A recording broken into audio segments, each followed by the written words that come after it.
in communication with Southern California. Channel 9 Public Affairs presents the show where kids tell it like it is.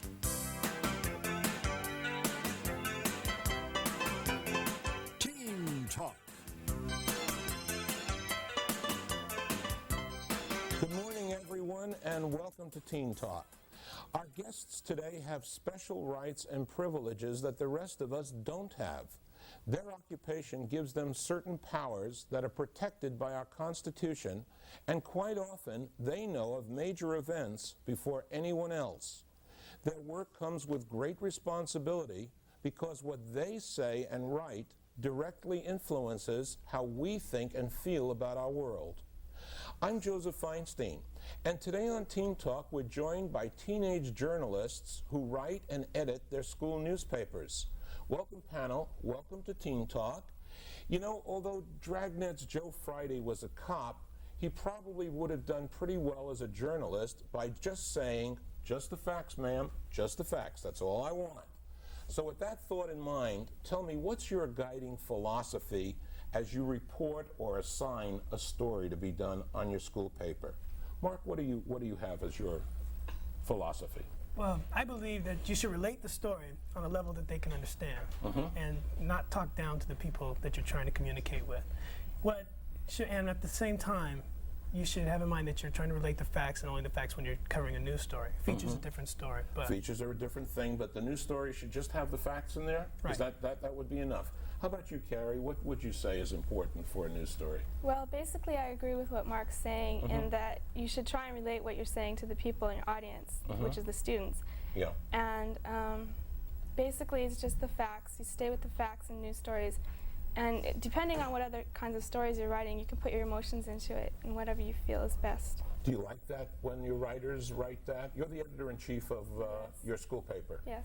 And do you like when your writers go out there and put a certain kind of an emotional aspect to the story? I think so, because it shows a lot of initiative on their part, and like they really want to get into what they're doing and they're interested in it. Are the kids interested in what you write and in what goes on in the school paper? Well, I don't really hear a lot, but whenever I'm sitting in class and the newspapers are distributed, I see lots of kids reading it. Nobody says, "Oh, I don't want to read this." Whenever the newspaper comes, it's like the highlight of the class. Really? Yeah. Okay. Most of them are all, "Oh, look, here's my newspaper. You know, can we read it now? Can we read it?" And the teacher says, "No, not till we're done with the assignment." But it's waited for. I see a lot of those papers flying around the room at period 4 when we get them out. They're not flying around the room. No, I don't see them flying. No? The class is quiet, everybody's reading. Everybody? So that tells me, you know, I've done a good job. I've got their attention. What do you expect from the stories that you write or that you have your writers write for you? I expect first of all, from the readers, some letters. Commenting? Either agreeing, saying yes, this is right, or disagreeing with the article. I write for the editorial. Well, I'm going to put in a plug now. I would like some letters from our viewers sometimes about some of our shows. We get very few letters. For all the times that we've done this show and all the 8 years that we've been producing the program, very few people have anything to say unless we're talking about sex. As soon as we get onto sex. Do you have some articles about sex in your paper? Really? Yes. What do you write about sex? Safe sex. Safe sex? Yeah, among teenagers. No kidding. Yes. There are those kinds of articles? Yes. All right, that's good. I would like to know how much control you guys have over the paper. You're the editors and the writers and so forth. And how much does the advisor, the faculty advisor, have over the paper? Dean? I think the writers have a lot of control because in our staff, the writers are the ones who come up with the idea, and the advisor is the one to check if it is appropriate or not. So well, that's a pretty strong thing to be able to determine appropriateness. Right. Have you ever, when you were editor, did you ever run into a battle with your advisor, your school advisor, about publishing the paper? not really. Once in a while, a student would like to write about a teacher who is incompetent or not, and that's really not appropriate. But in general, everything is in accord with the teacher also. I see. And how about you, Arlene? Well, I think we have a lot of control because we're the ones that go about the students, and so we're the ones that know what they want to read, and so our advisor respects our opinions, and we're lucky to have an advisor that lets us be creative and Really? honest. And you feel pretty good about that person. Yes. Okay. Have any of you seen any conflict between the editor and the advisor, or heard about anything on any school paper where they didn't let anything go? No? All right. All right. Then everything is copacetic, is what I see you saying. Okay, well, good. We're not going to make problems when problems don't exist. Far be it from me. Have any of you ever really handled some controversial story? Anybody do that? Yeah. Yes, I have the death penalty. The death penalty? Yes. You mean you were in favor or against? In favor. You were in favor? Yes. The school paper was in favor? No, we had a pro and a con, Okay. and that's the controversial issue. Okay. And did you think it was more in favor, or were more of the students in favor of the death penalty? I think it was more against it. More against the death penalty. Yes. Yeah, young people are a little more idealistic, and very often they would not like that kind of thing.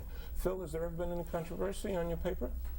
No, with the exception of we had articles and things on the teachers striking and things like that, and whether people think that they should get more or whether they shouldn't. And what point did the paper take? We took the point that they should. I agree. As a teacher for 32 years, yes, I agree. I really feel that, that's, well, it's the same old story. It's coming up soon and everything. They may strike in June. And Yes, the strike is a possibility in May or June, and that's really scary stuff. Really not too great at all.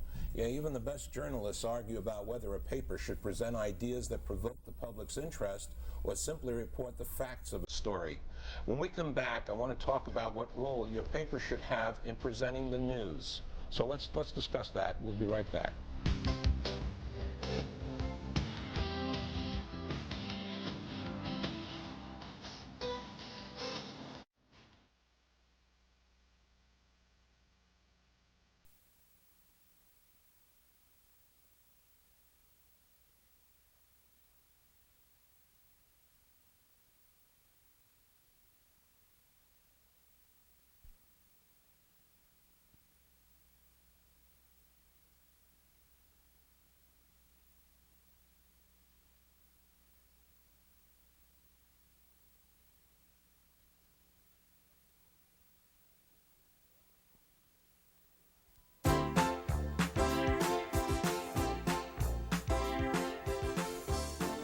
Welcome back.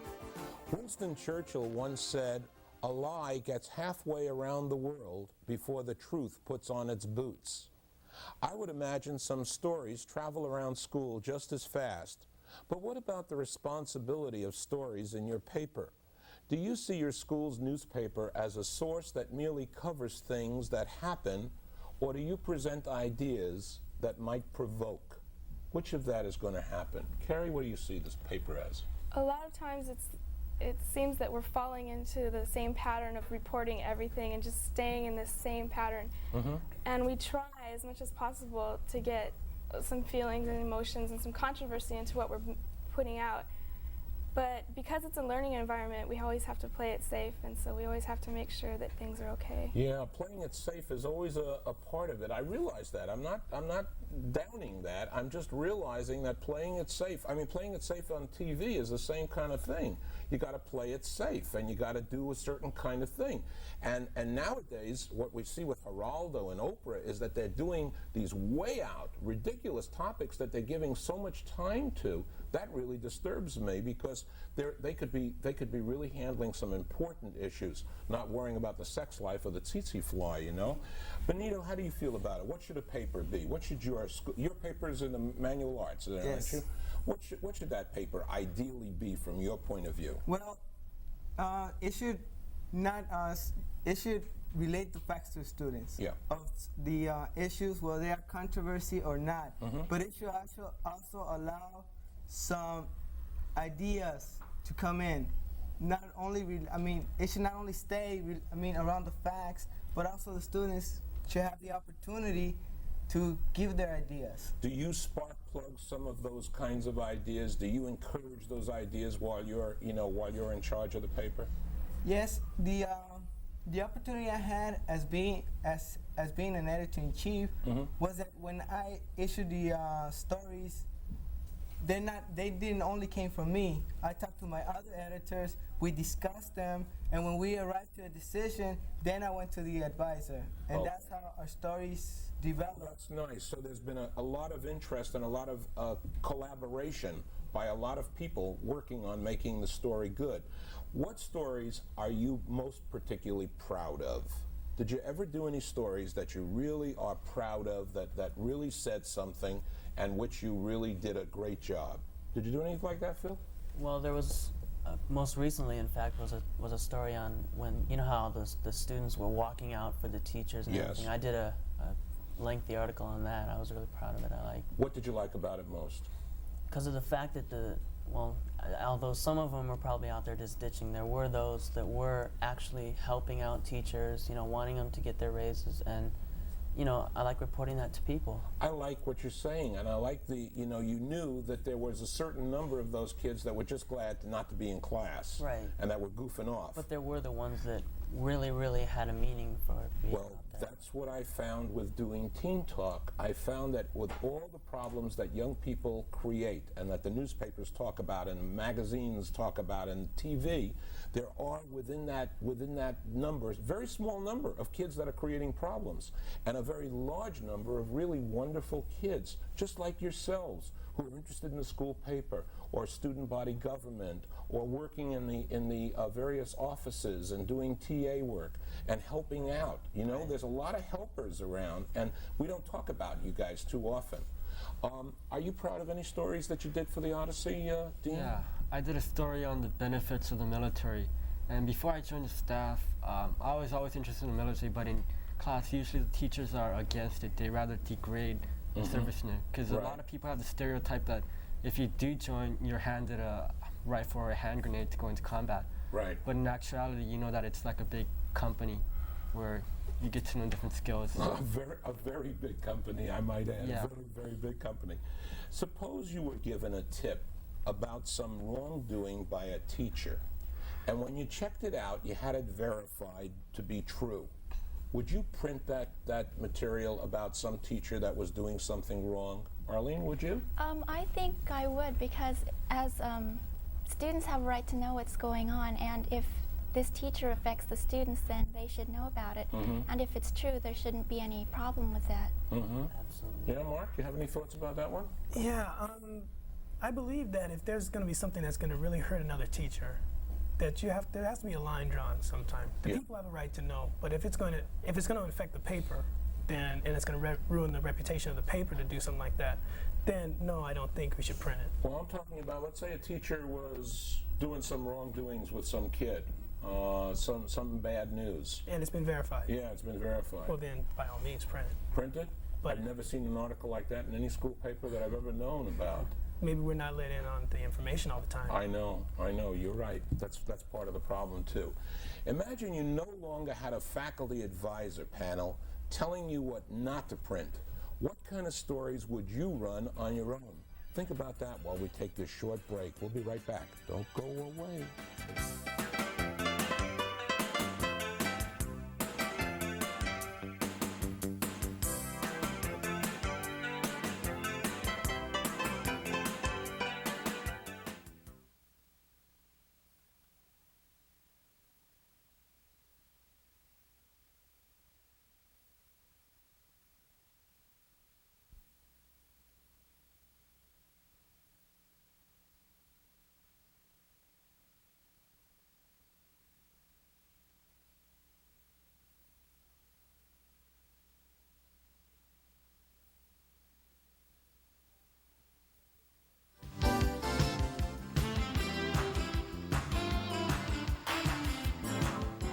Let's say that each of you had complete control over the editorial policy of your school paper.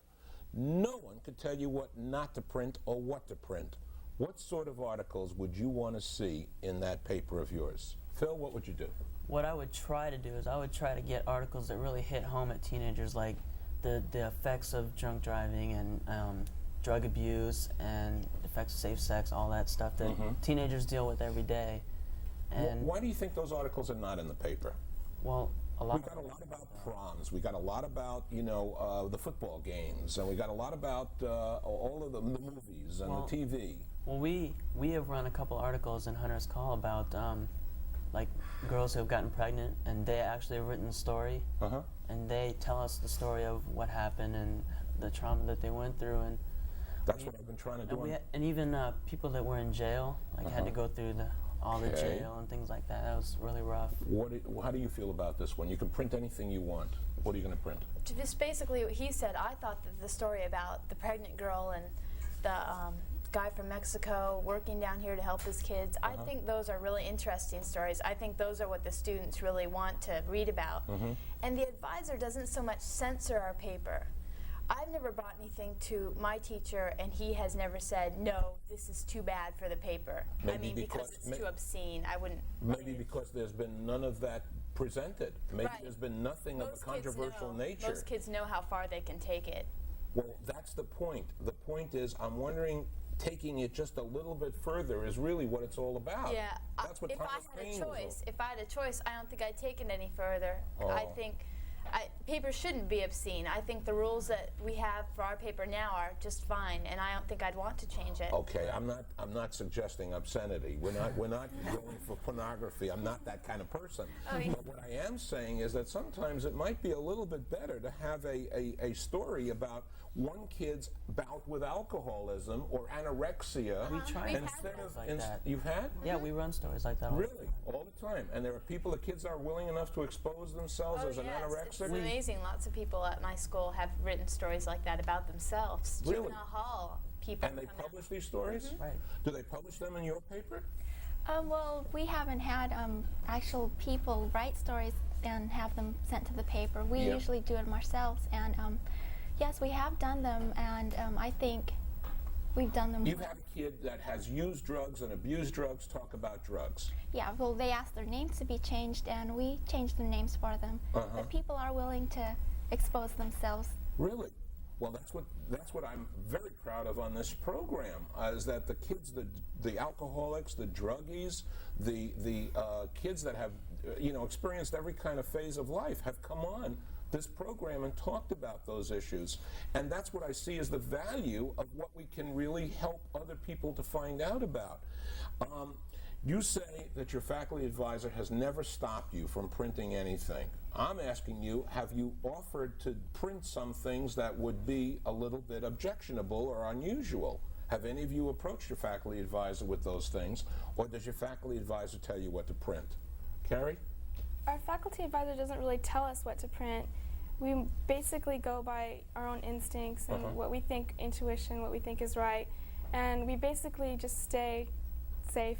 We don't go too far off because we know, ethically what's right and what's wrong. You're practicing safe newspaper. Yeah. That's a little homemade joke, and it's really bad. Now, I've seen major changes at the school where I teach. I was at Grant High School for 30 years, and I just left there a couple of weeks ago. I'm on retirement, but I'll tell you, I've watched that school go from a #1 A-rated plus kind of school with the lowest absence rate in the city school system, with some of the greatest kids in the whole world, and we still have a lot of great kids, don't misunderstand. Our absence rate is nowhere near what it used to be. And nobody's ever reported on that in the school paper. Nobody's ever reported on the hundreds and maybe even thousands of multiple failures in our school. Nobody says anything negative. Go ahead, Phil.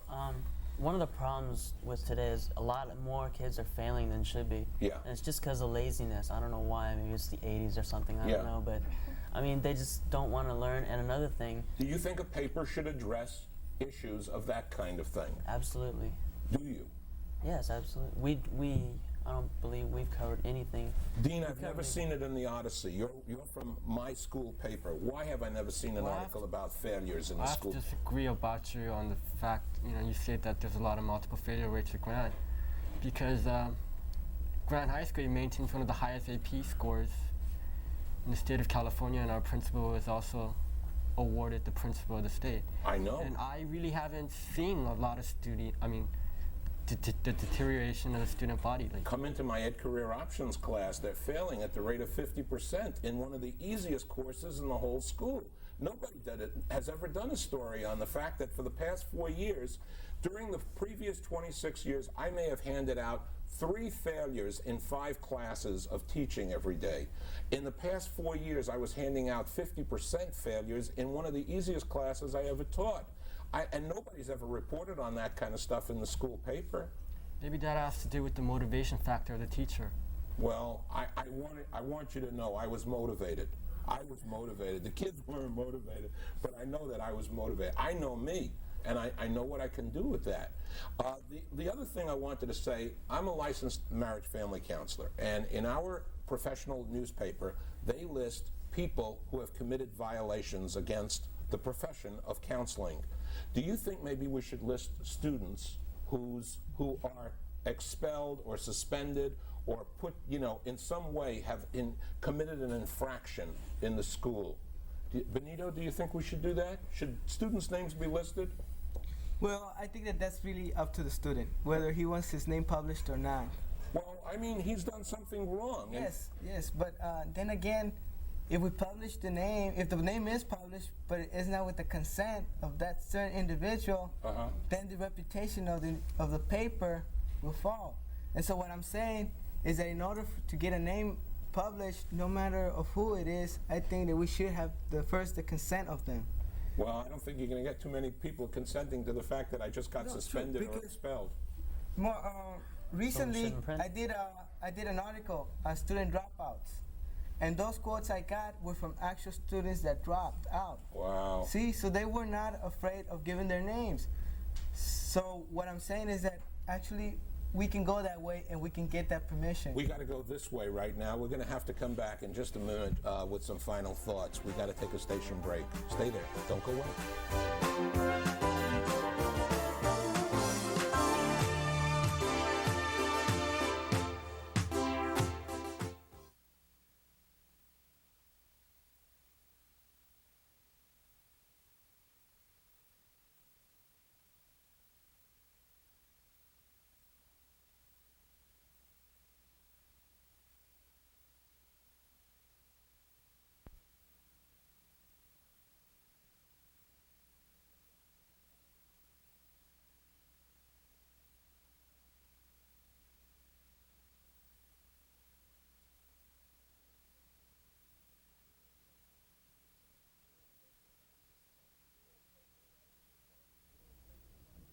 A school paper has the responsibility to describe the events and happenings at a school. But beyond that, all newspapers should be the chief voices of criticism and thought. It should be the same with our campus publications. They must have advisors who are imaginative, creative, bold, and willing to show students that risks are sometimes required to maintain those freedoms the press has nurtured for all of us. From the fragile beginnings of our democracy, open argument and debate have made the press and this country very strong.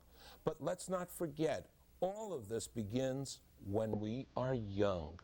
For Teen Talk, this is Joseph Feinstein saying we'll see you very soon.